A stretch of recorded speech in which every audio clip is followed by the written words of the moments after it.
Welcome friends, ધોરણ 12નો આજે આપણે ત્રીજો વિડીયો લેક્ચર બનાવી રહ્યા છીએ, જેનું નામ છે શોવિંગ રીઝન. આમ તો લેંગ્વેજ ફંક્શન 12મામાં પૂછાય, એવી જ રીતે ધોરણ 10માં પણ 9 માર્ક્સનું પૂછાય. અને શોવિંગ રીઝન એક એવો ટોપિક છે કે જે 12મામાં પણ આવે અને 10મામાં પણ આવે, એટલે કે બેયમાં કોમન જ ભણાવવાનું હોય. 12મામાં ડિટેલમાં આવે. અત્યારે હું 12મા માટે આ લેક્ચર બનાવું છું, એટલે હું ડિટેલમાં જ ભણાવવાનો છું, જે 10માવાળા સ્ટુડન્ટને ઓલરેડી કામ આવશે જ. ઓકે, તો લેંગ્વેજ ફંક્શન એટલે શું? પહેલાં તો એની 10માવાળા માટે પણ આ વિડીયો બની રહ્યો છે, એટલે લેંગ્વેજ ફંક્શન વિશે થોડીક વાત કરી દઉં. હાઇલાઇટ કે લેંગ્વેજ ફંક્શન 3 ટાઈપના તમને પ્રશ્ન પૂછવામાં આવે, જેમ કે એ બી જોડકા જોડો, એમાં અહીંયા એક સેન્ટેન્સ હોય અને બીમાં અહીંયા ત્રણ વસ્તુ આપી હોય, 3 સેન્ટેન્સ આપ્યા હોય, અને બીમાં અહીંયા એના લેંગ્વેજ ફંક્શન આપેલા હોય, જે સામે મેચ કરેલા ન હોય, આપણે મેચ કરવાના હોય કે આ સેન્ટેન્સ છે કયા લેંગ્વેજ ફંક્શનનું છે. માની લો કે એક્સપ્રેસિંગ કોન્ટ્રાસ્ટ,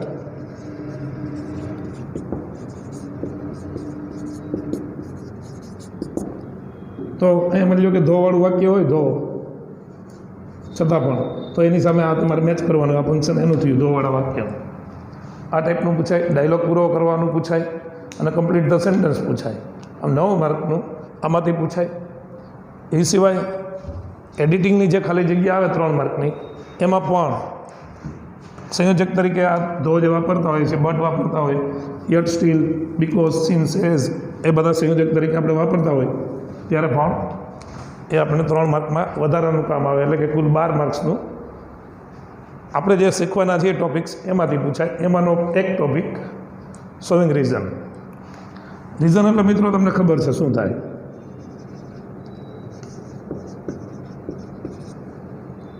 આ રીઝનમાં દર્શાવતું વાક્યની નિશાની આપણે કરી છે, અને બીજી એક વાક્ય આપણે લેશું,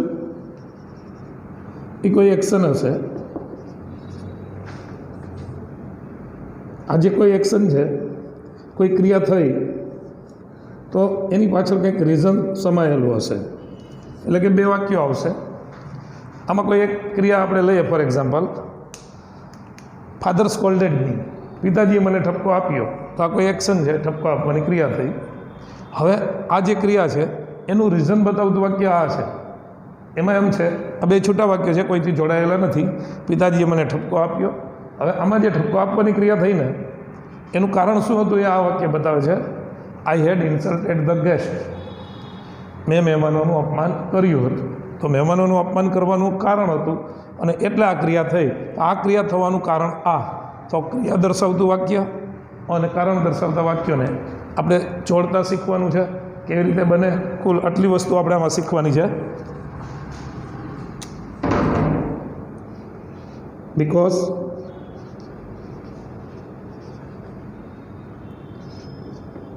સિન્સ, એઝ, પછી બીકોઝ ઓફ, પછી એનો જ સિમિલર છે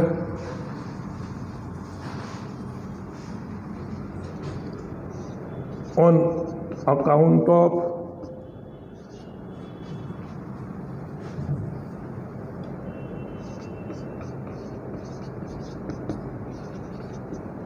અને હજી એક છે ઓવિંગ ટુ, અને છેલ્લું ડ્યુ ટુ. બીકોઝ આ ત્રણેયનું ગુજરાતી કારણ કે થાય. આ ચારેયનું ગુજરાતી ને કારણે થાય. હવે આપણે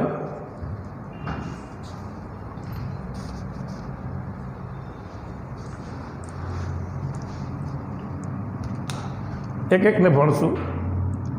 એમાં બીકોઝ, સિન્સ, એઝ પહેલાં ભણીએ, પછી બીકોઝ ઓફ, ઓન અકાઉન્ટને ઓઇંગ ટુમાં કેમ બીકોઝમાંથી ફરે એ જોઈએ, અને પછી ડ્યુ ટુ.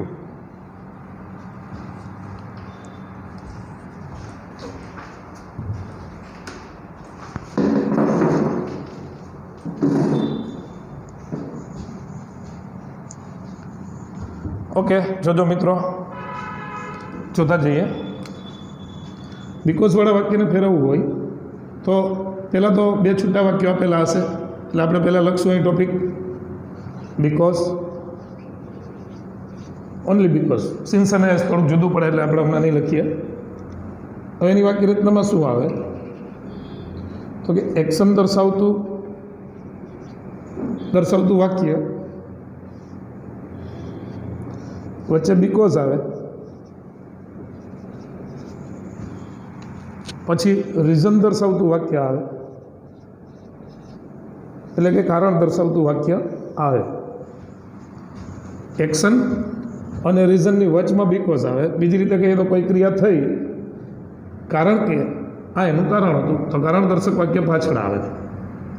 જ્યાં બીકોઝ સિન્સ કે એઝ હોય ને, જ્યાં બીકોઝ હોય ને ત્યાં જ સિન્સ ને એઝ આવે, પણ એ આપણે નેક્સ્ટ પોઈન્ટ કરીને લખશું. આપણે એક ઉદાહરણ અહીંયા સમજીએ કે she did not attend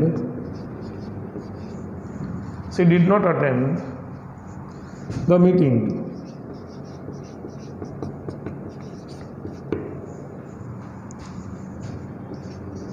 She had headache. તેણીએ મીટિંગ અટેન્ડ ન કરી, તેણીને માથાનો દુખાવો હતો. તો મીટિંગ અટેન્ડ ન કરી આ એક્શન છે, ક્રિયા છે, અને આ જે ક્રિયા થઈ અટેન્ડ ન કરવાની એનું આ રીઝન છે, સી હેડ હેડેક. તો આપણે આ બેને જોડશું તો કારણ દર્શક વાક્ય કયું છે? આ છે, સી હેડ હેડેક. અને she did not attend the meeting એક એક્શન એટલે કે ક્રિયા દર્શાવતું વાક્ય છે, કોઈ ઘટના ક્રિયા. હવે આને જોડવું છે તો રીઝન દર્શાવતું વાક્ય હોય ને એની આગળ બીકોઝ આવે ને એક્શનવાળું પહેલાં આવે તો ક્રમમાં જ આવશે. તો જવાબ શું થશે? She did not attend the meeting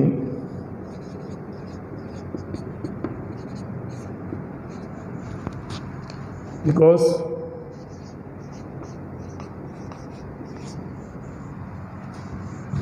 she had headache.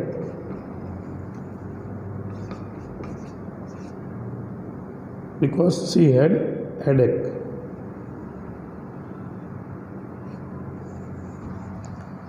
આ બીકોઝથી આપણે જોયું. બીજું ઉદાહરણ લઈએ. The teacher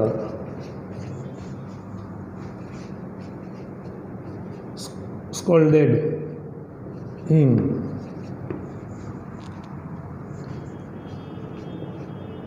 He never brought homework. આને જોડશું તો બેઠું જ થઈ જશે કે ટીચરે તેને ઠપકો આપ્યો, સ્કૂલ એટલે ઠપકો આપવો. તો શું કામે ઠપકો આપ્યો? તો કે તે હોમવર્ક કદી લાવતો નહીં. તો the teacher scolded him. The teacher scolded him because he never brought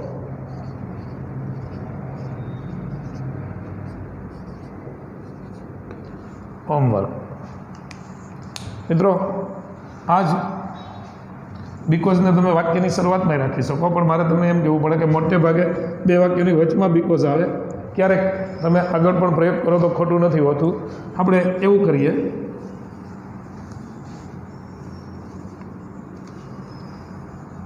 આ જ વાક્યો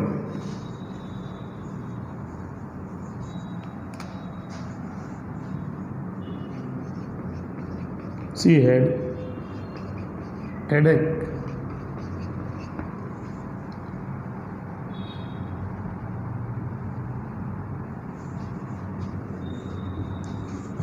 જોજો, મારે બીકોઝ આગળ લેવું છે તો હું આ જ વાક્ય રચનાને હું ઓર કરીને લખીશ, એટલે બીકોઝને આગળ લઈ જઈશ તો ઓર શું આવશે? બીકોઝ કૌંસમાં બીકોઝ પછી તરત શું આવે? રીઝન કોમા એક્શન, એટલે કે આની જેમ જ રીઝન અને એક્શન આ બે વાક્યની વચ્ચે અલ્પવિરામ આવે, બીકોઝ આગળ આવી જાય. હવે આપણે આગળ લઈને ઉદાહરણ કરીએ. બીકોઝ, હવે જોજો, હવે તમારે કારણ દર્શક વાક્ય પહેલાં લેવાનું છે, બીકોઝ પછી. તો આ આવશે બીજું છે સી હેડેક. બીકોઝ આવી ગયું વચ્ચે comma. She did not attend the meeting.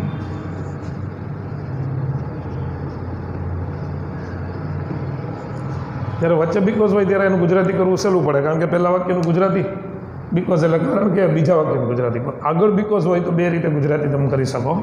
અહીં બીકોઝ આપ્યું હોય તો તમે અહીં બીકોઝનું ગુજરાતી બોલો, કારણ કે સી હેડ, કારણ કે તેણીને માથાનો દુખાવો હતો. હવે વધારાનું બોલવાનું તેથી. શું બોલવાનું? તેથી. ત્યાં કોમા આવે ને ત્યાં. તેથી she did not attend the meeting, તેથી તેણીએ મિટિંગ અટેન્ડ કરી નહીં. બીજી રીત છે, આમ ન કરવું હોય તો અહીંથી ઉપાડો, ભાષાંતર જ અહીંથી ઉપાડો કે તેણીએ મિટિંગ અટેન્ડ ન કરી. હવે આવો અહીંયા, કારણ કે તેણીને માથાનો દુખાવો હતો. હવે એવું સેકન્ડ સેન્ટેન્સ જોઈએ કે the teacher સ્કોલ્ડેડ him, he never brought homework. આગળ આપણે બીકોઝ લેશું તો because he never brought homework. Because he never brought homework, વચ્ચે comma, the teacher scolded him. એટલે કે તમે બીકોઝને આગળ રાખી શકો અને વચ્ચે રાખી શકો, પણ મોટે ભાગે બીકોઝ વચ્ચે આવે અને સિન્સ અને એઝ આની જેમ આગળ આવે. જોઈએ આગળ. હવે એનો પોઈન્ટ છે આપણો સિન્સ એઝવાળો.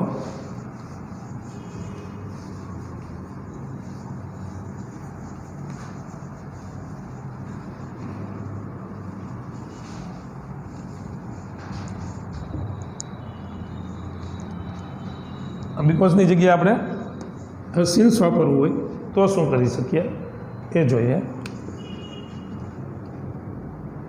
મેં કીધું એમ સિન્સ અથવા એઝ આ બંને વાક્યની આગળ મોટે ભાગે લખાય. આમ ત્રણેય સિમિલર છે. જ્યાં બીકોઝ આવે ને ત્યાં જ તમે સિન્સ મૂકી શકો અને ત્યાં જ તમે એઝ મૂકી શકો. પણ આ બે મોટે ભાગે વાક્યની શરૂઆતમાં આવે, જ્યારે બીકોઝ મોટે ભાગે બે વાક્યોની વચમાં આવે, ત્યારે આ વાક્યની શરૂઆતમાં આવે. એવું નથી કે આને તમે વચ્ચે ના વાપરી શકો, પણ મોટા ભાગે આગળ આવે આ બે. અને બીકોઝ છે મોટે ભાગે બે વાક્યોની વચમાં આવે. તો આપણે આગળ લઈએ તો સિન્સ અથવા એઝ, ને એના પછી કયું વાક્ય હોય? રીઝન બતાવતું, કોમા, કોઈ એક્શન એટલે કે કોઈ ક્રિયા કે ઘટના દર્શાવતું વાક્ય. આ રીતે આવે. સેમ બીકોઝમાં લખ્યું હતું એ જ મેં લખ્યું છે, ખાલી આ ફરી ગયું છે. અને ઓર કરીને મારે લખવું હોય, અને વાક્ય રચનાને ઓર કરીને દર્શાવ્યું હોય તો સિન્સ કે એઝને હું વચ્ચે લઈ જાઉં તો એક્શન ક્યાં આવી જશે? અહીંયા એક્શન વચ્ચે સિન્સ અથવા એઝ.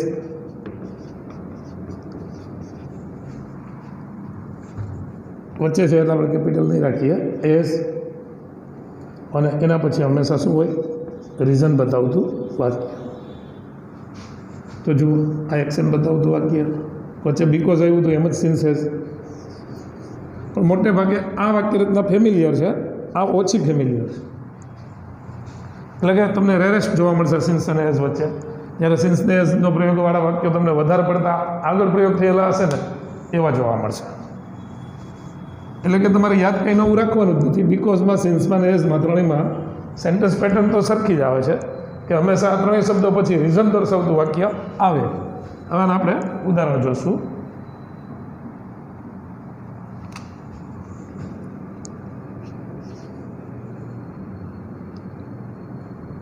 આપણે ઉદાહરણમાં આપણે કંઈક નવું વિચારીએ કે he did not buy anything.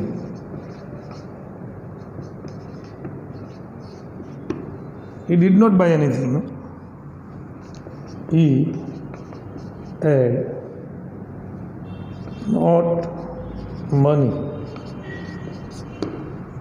તેણે કશું જ ખરીદ્યું નહીં, તેની પાસે પૈસા ન હતા. તો આ એક ક્રિયા થઈ કંઈ ન ખરીદવાની. તો આ ક્રિયાનું કારણ શું? તો કે એની પાસે પૈસા ન હતા. તો આ ક્રિયા દર્શાવે છે, એટલે કે એક્શન દર્શાવે, અને આ એનું કારણ દર્શાવે. હવે તમે આ બે વાક્યને જોડશો એટલે આવું થશે. આપણે આગળ રાખવું છે સિન્સ કે એઝને. તો સ્વાભાવિક છે કારણ દર્શક વાક્ય આ છે, એના પછી આવે. તો since as he had not much money.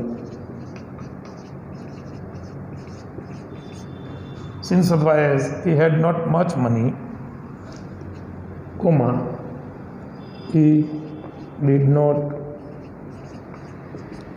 buy anything.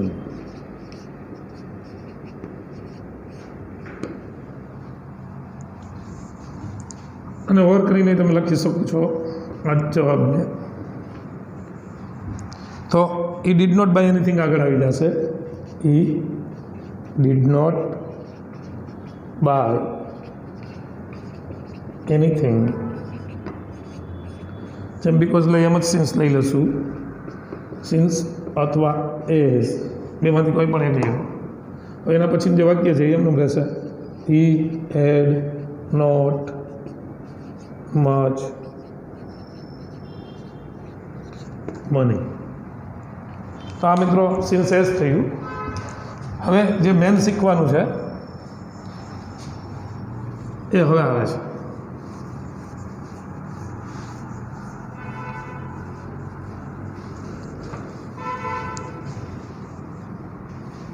આ 4 શબ્દોનો ઉપયોગ શીખવાનો છે. એમાં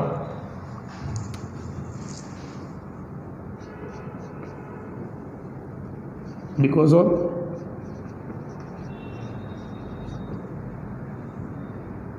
on account of, owing two અને ડ્યુ ટુ. હું અહીં જુદો સ્ટાર કરીને લખું છું કારણ કે એને અલગથી શીખવાનું છે, જે આપણે છેલ્લે શીખવાના છે. અત્યારે હું તમને બીકોઝમાંથી,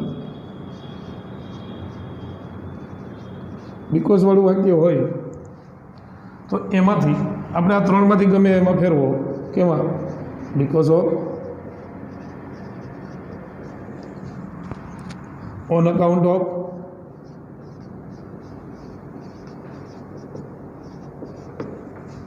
અને ત્રીજું ઓવિંગ ટુ. આ ત્રણેય સિમિલર છે. Because of, on account of અને ઓવિંગ ટુ. તમે બીકોઝ ઓફ જ્યાં વાપરો ત્યાં ઓન અકાઉન્ટ ઓફ એ વાપરી શકો અને ઓવિંગ ટુ વાપરી શકો. ત્રણમાંથી કોઈ પણ એક વાક્યમાં ત્રણમાંથી કોઈ પણ એક હોવું જોઈએ.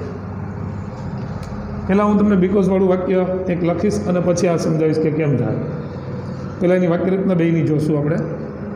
બીકોઝવાળી વાક્યરચના હોય તમને ખબર છે. પ્રથમ વાક્ય આવે, પછી વચ્ચે બીકોઝ આવે,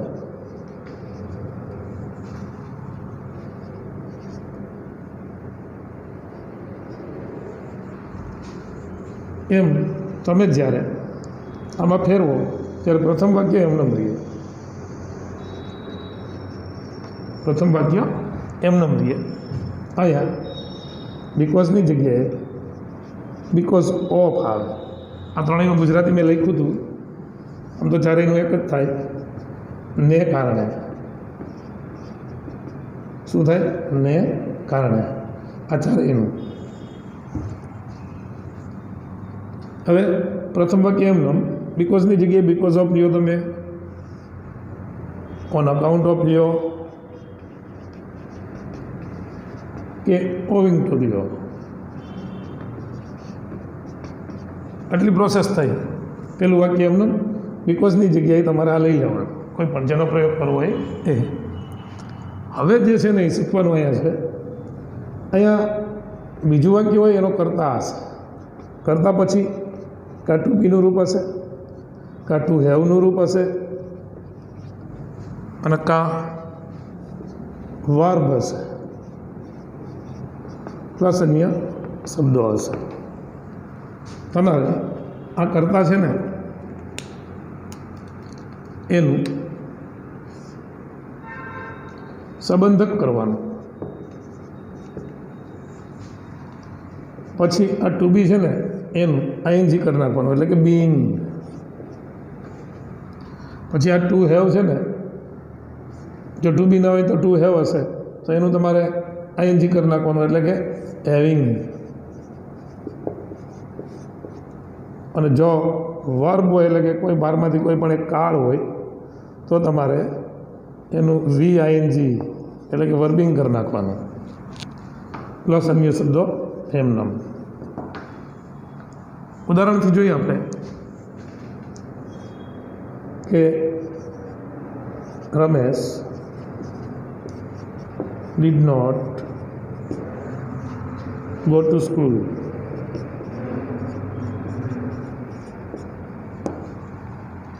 Ramesh did not go to school.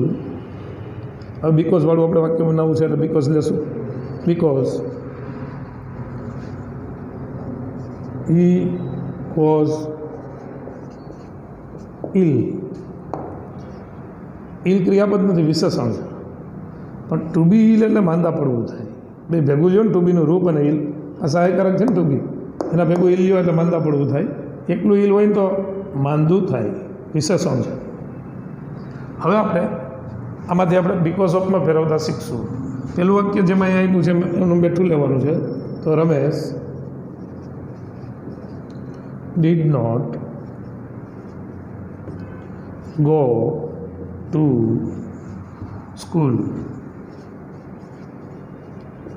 Ramesh did not go to school. તો બીકોઝની જગ્યાએ મારે શું લેવાનું? ત્રણમાંથી એક હું બીકોઝ ઓફ લઉં છું. એક બીકોઝ ઓફ. હવે અહીંથી શીખવાનું છે. આ હી છે તો મેં અહીં કીધું છે કર્તાનું તમારે એનું સંબંધકનું રૂપ કરવાનું. એટલે કે આની પહેલાંના કોન્ટ્રાસ્ટવાળા લેક્ચરમાં 12મા ધોરણનો જે કોન્ટ્રાસ્ટવાળો લેક્ચર લીધો એમાં આ વસ્તુ શીખવી હતી ફરીથી, કારણ કે 10th વાળા માટે પહેલી વખત આવું આવી રહ્યું છે. માની લો કે અહીંયા આય હોય તો એનું સંબંધક શું થાય? માય. આ કર્તા છે અને આ સંબંધક છે.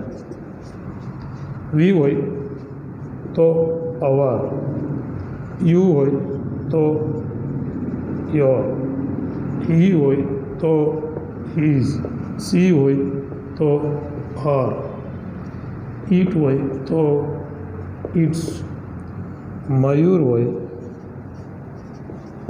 તો મયુર્સ,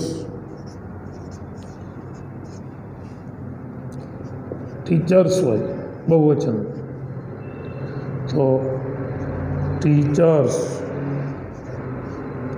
ખાલી એપોસ્ટ્રોફી જ લાગે, એસ તો હોય છે. આમાં એપોસ્ટ્રોફી એસ લાગે, ત્યારે આમાં માત્ર એપોસ્ટ્રોફી જ લાગે, બહુવચન તો હતું જ. હવે આ કરતા છે ને એનું સંબંધકમાં ફેરવી નાખવાનું. આ કરતા છે તો એનું સંબંધક આ થાય. આપણે એ જોવાનું આઈનું માય, વીનું અવર, યુનું યોર. આપણે ઇન્ડિરેક્ટમાં આ કોષ્ટક પાકું કરેલું હોય. આઈ મી માય, વી અસ અવર, એ જ છે આમાં પહેલું છેલ્લું. આઈ મી માય ત્રીજું, we us our, you your, he him his, she her, its. Mayur હોય તો એનું મયુર્સ અને ટીચર્સ હોય તો આ રીતે ખાલી એપોસ્ટ્રોફી લાગે.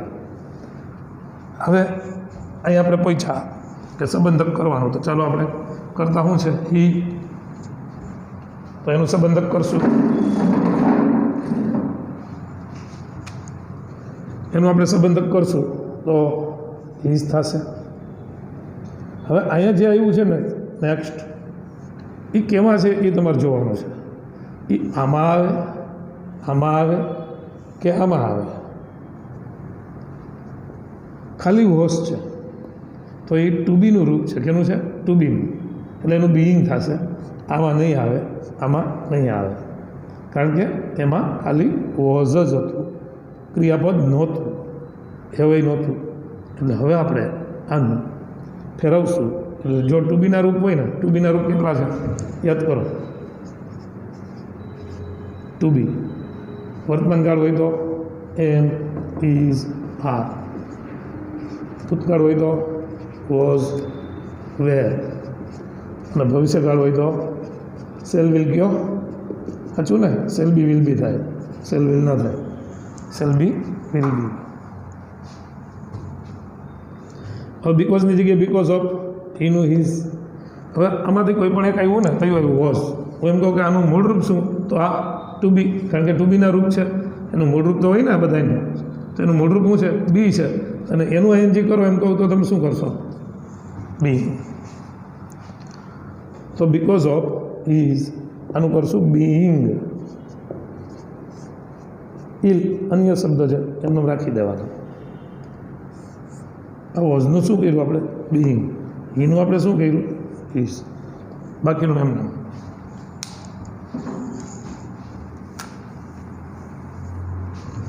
હવે મિત્રો તમે જોયું આમાં પેલું વાક્ય એમનું બીકોઝની જગ્યાએ because of, on account of કે ઓવિંગ ટુ, ત્રણમાંથી કોઈ પણ એક.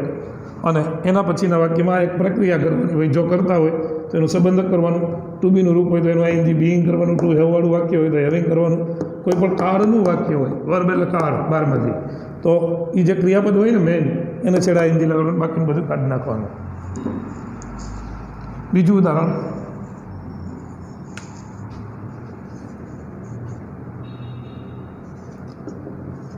Reena bought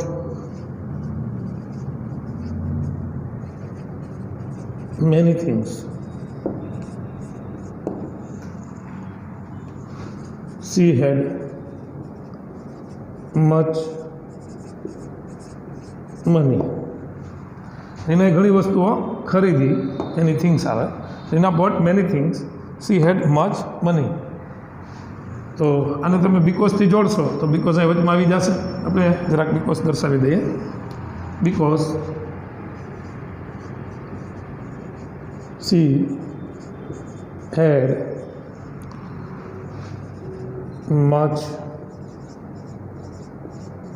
money. હવે આપણે આને બીકોઝ ઓફમાં ફેરવવું છે તો શું થશે? પેલું વાક્ય તો એમને રીના બોટ many things. આપણે બીકોઝ ઓફ નથી લેવું આ વખતે, એનો સિમિલર લઈએ. On account of. On account of. She had much money. સીનું સંબંધક કરશો એટલે શું થશે? હર. એટલે આ સીનું તો આપણે સંબંધક કરી નાખ્યું. હાલો, હર. આ હેડ આવ્યું, એનું મૂળરૂપ શું? To have. અને એનું આઈએનજી કરો એટલે શું થાય? હેવિંગ થાય. કારણ કે મૂળરૂપને છેડે હેડની પાછળ આઈએનજી ન લાગે, એનું મૂળરૂપ જે હોય ને એમાં આઈએનજી લાગે. Her having much money. આપણે કોનાથી જોડ્યું? On account of. અને સીનું હર કર્યું અને હેડનું આપણે શું કર્યું? હેવિંગ. ત્રીજું ઉદાહરણ અહીંયા આપણે લખીશું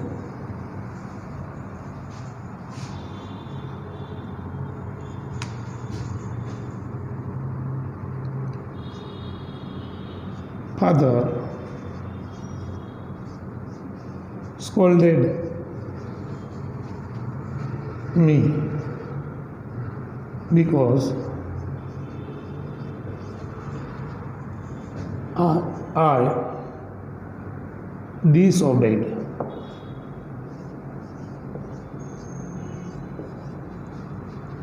His command, his order. Father scolded me. પેલું વાક્ય એમનું એટલે આપણે આમ લખી નાખીએ ફાધર સ્કોલ્ડેડ મી.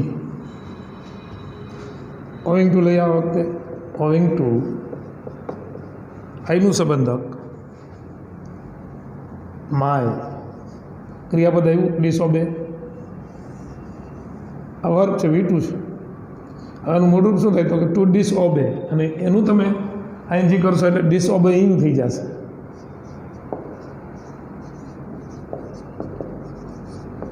His order. તો father scolded me owing to my disobeying his order. તો આપણે શું કર્યું જુઓ, અહીંયા આય હતું તો એનું આપણે શું કર્યું માય, અને આનું આઈએનજી કરી નાખ્યું.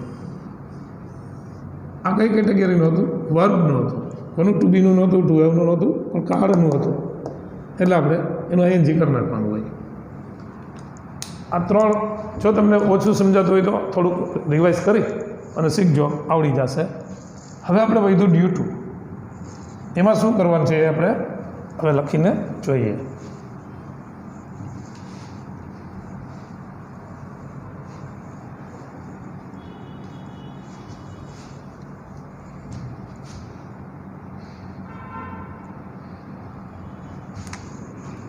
યુટ્યુબમાં એની વાક્ય રચના આવી છે મિત્રો. આપણે પ્રથમ વાક્યમાં લખી નાખતા ને એવું નહીં થાય, આવું કંઈક કરશું. કરતાં પછી ટુ બી હશે. હવે આપણે ડ્યુ ટુ ભણી રહ્યા છીએ. બીકોઝમાંથી આપણે ડ્યુ ટુમાં ફેરફાર કરવો છે. અહીં ટોપિક બાંધવો હોય તો બાંધી શકીએ આપણે. બીકોઝ માંથી ડ્યુ ટુ. પહેલું વાક્ય હશે તેનો કરતાં, પછી કાં ટુ બીનું રૂપ હશે, કાં ટુ હેવનું રૂપ હશે, કાં કોઈ વર્બ હશે, એટલે કે કાર પ્લસ અન્ય શબ્દો હશે. વચ્ચે શું હોવાનું? બીકોઝ.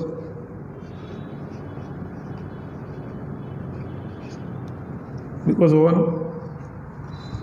આપણે એને કલર બદલાવીએ.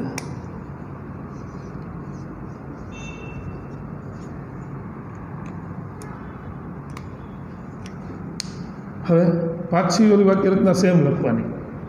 કરતાં to be, to have, verb, અન્ય શબ્દો પ્લસ કરતાં ટુ બી અથવા ટુ હેવ વર્બ પ્લસ અન્ય શબ્દો. બેઠી વાક્ય રચના આવી, વચ્ચે બીકોઝ લીધું. આ બધા વાક્યોમાં આપણે શું કરતા? પહેલું વાક્યમાં બેઠું મૂકી દેતા અને બીકોઝની જગ્યાએ આપણે શું લઈ લેતા? Because of. અને બીજા વાક્યમાં પ્રોસેસ કરતા હતા આપણે, જે ટુ બીનું બીઈંગને જે કરવાનું છે નહીં. યુટ્યુબમાં બે વાક્યમાં આ વસ્તુ કરવાની. એટલે કે પહેલા વાક્યમાં કરવાનું, બીજા વાક્યમાં કરવાનું. વચ્ચે શું મૂકવાનું હોય લખીને બતાવું છું. જો કરતા હોય ને તો એનું સંબંધક કરવાનું. પછી ટુ બી હોય તો એનું શું થઈ જશે? બીઈંગ. ટુ હેવ હોય તો એનું શું થઈ જશે? હેવિંગ. અને વર્બ હોય તો શું થઈ જશે? વર્બિંગ. પ્લસ અન્ય શબ્દ હોય તો એ આવશે. હવે એવું બીકોઝ. બીકોઝની જગ્યાએ આપણે શું વાપરવું છે? Due to. તો ડ્યુ ટુ વાપરો ને એની પહેલાં અહીંયા ટુ બીનું કાળ પ્રમાણે રૂપ લેવાનું હોય. ટુ બીનું રૂપ કાળ પ્રમાણે, જે કાળનું વાક્ય હોય ને એ કાળનું, પ્લસ ડ્યુ ટુ.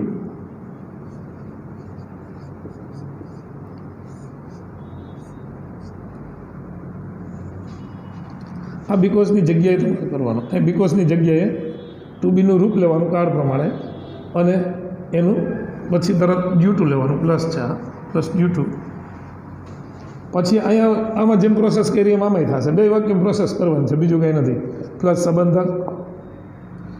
પ્લસ સંબંધક કરતાનું શું થઈ જશે? સંબંધક. ટુ બી હોય તો બીઈંગ, ટુ હેવ હોય તો હેવિંગ, અને વર્બ હોય તો વર્બિંગ.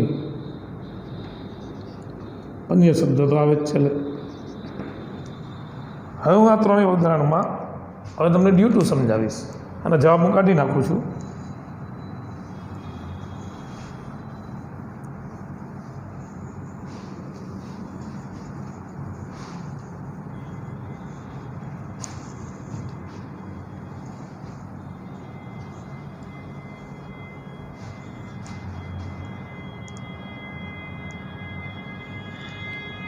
પહેલું ઉદાહરણ પહેલાં, Ramesh did not go to school because he was ill. તો હવે જે આ નામ છે કરતા એનું સંબંધક લેવાનું. તો તમને ખબર છે રમેશ થશે. ડીડ નોટ ગો, હવે કાર્ડનું છે ને, આ કઈ કેટેગરીમાં? ટુ બીમાં આવે નહીં, ટુ હેવમાં આવે નહીં, વર્બમાં આવે, હા સાદો ભૂતકાળ છે વર્બમાં આવે, બાર કાર્ડ છે ને એ વર્બમાં આવે. તો વર્બ કેટેગરીનું છે ને, તો આપણે શું કરવાનું? આનું એનજી કરી નાખવાનું. આમાં ક્રિયાપદ કયું છે? ગો. એનું એનજી કરો એટલે શું થઈ જશે? ગોઈંગ. પણ વાક્ય કેવું છે? નકારમાં છે, તો આપણે એનજીવાળાને નકારવાળું બનાવવું પડે ને. તો હંમેશા આ એનજીવાળું જ્યારે આપણે વાક્ય બનાવતા હોઈએ ને ત્યારે નોટ, એટલે કે આ એનજીવાળાને નકારમાં બતાવવું હોય ને તો નોટ હંમેશા આ એનજીની આગળ રહી. તો Ramesh not going to school. હવે મેં તમને કીધું એમ ટુ બીનું રૂપ અને ડ્યુ ટુ બે આવશે. તો ટુ બીના રૂપમાં તમારે કાળ જોવાનો. કયો કાળ છે? ભૂતકાળ છે. તો તમારે ભૂતકાળનું ટુ બીનું રૂપ લેવાનું, અને એ પણ એક વચનનું. ચોખવટ કરવી પડે આપણે અહીંયા એક વચનનું. તો ભૂતકાળ છે તો વોઝ વેર છે. વોઝ વેરમાંથી તમે એક વચનનું શું લેશો? એક વચનનું વોઝ કે વેર? વોઝ. હવે ડ્યુ ટુ લ્યો. આટલું આપણે બીકોઝની જગ્યાએ લીધું. આ બીકોઝ એની જગ્યાએ આપણે શું લેવાનું? વોઝ. ડ્યુ ટુ એનું his being ill. His being ill was due to his being ill. આમાં તમે એવું નથી ફરજિયાત કે તમે એનજીવાળું લ્યો. જો સીધું નાઉન મૂકાતું હોય તો તમે આના ઓપ્શનમાં આ પણ લઈ શકો. ઇલનેસ, આ માંદગી થાય. ઇલ એટલે માંદું, આ એડજેક્ટિવ છે અને આ નાઉન છે. તો was due to his illness. Noun થતું હોય તો નાઉન પણ મૂકી શકો. બાકી તમારે ટુ બી હોય તો બીઈંગ કરવાનું, અન્ય શબ્દને મૂકી દેવાના. અને ગુજરાતી થોડુંક વિચિત્ર થાય, પણ કારણ કે અંગ્રેજી બનાવવાળાએ ગુજરાતી કેમ થાય એ ન વિચાર્યું હોય. હવે તો અંગ્રેજોનું અંગ્રેજી છે, ઇંગ્લેન્ડવાળાઓનું. તો હવે એ તો એને જેમ બનાવી નાખ્યું, એને એમ વિચાર્યું ના હોય કે ગુજરાતી કરશે તો હસવું આવશે.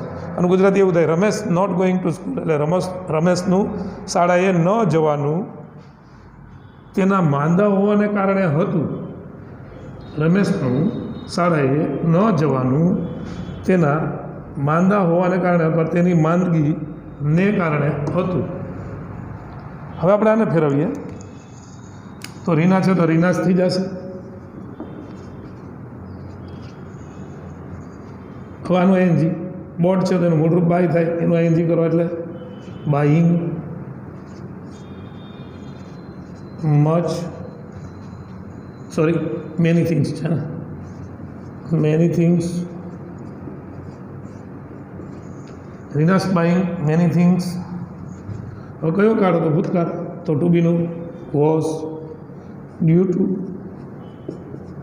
સીનું હર. આ હેડ આવ્યું. જો હેડ ગોન હોય ને તો આને તમે એનજીમાં ફેરવો ને એટલે ગોઈંગ થાય.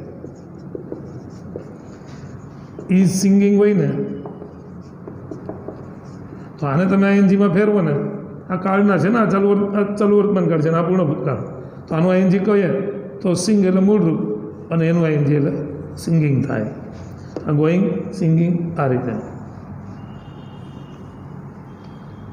એમ કહેવાનો મતલબ એ છે કે ખાલી હેવ હોય, પાછળ ક્રિયાપદ ના હોય, ત્યારે તમારે આનું એનજી કરવાનું. તો હર હેવિંગ મચ મની. રીનાનું ઘણી બધી વસ્તુ ખરીદવાનું તેની પાસે વધુ પૈસા હોવાને કારણે હતું. છેલ્લું, ફાધર સ્કોલ્ડેડ મી. તો ફાધર્સ સ્કોલ્ડિંગ મી. ભૂતકાળ છે એટલે વોઝ એક વચન. ડ્યુ ટુ આઈનું માય ડિસઓબેઇંગ એનજી લસું.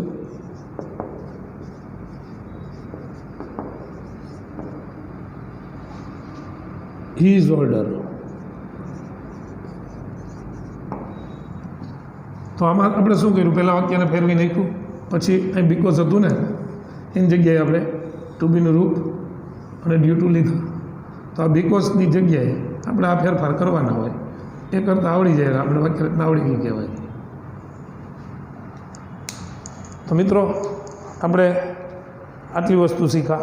Because, since, as. 10મા વાળાને કહું 11મા 12મામાં આવશે, અને 12મા વાળાને કહું છું કે 11મામાં જે આવી રહ્યા છે એ લોકોને કહું છું કે તમારો તો ટોપિક જ છે ઓલરેડી, પણ 10મામાં શીખેલો હોય એટલે એમ નહીં માનવાનું કે તો આપણને આવડે, કારણ કે આમાંય કંઈક નવી વસ્તુ આપણને શીખવા મળતી હોય. તો 10મા, 11મા અને 12મામાં આવતો આ કોમન ટોપિક છે. ઓકે મિત્રો, તમે રિવાઇઝ કરીને બે વાર જોજો, એટલે આખું ખાસ કરીને આ બાબત 2-3 વખત જોવા જેવી છે, બીકોઝ ઓફ વાળી અને ડ્યુ ટુ વાળી. Okay, by.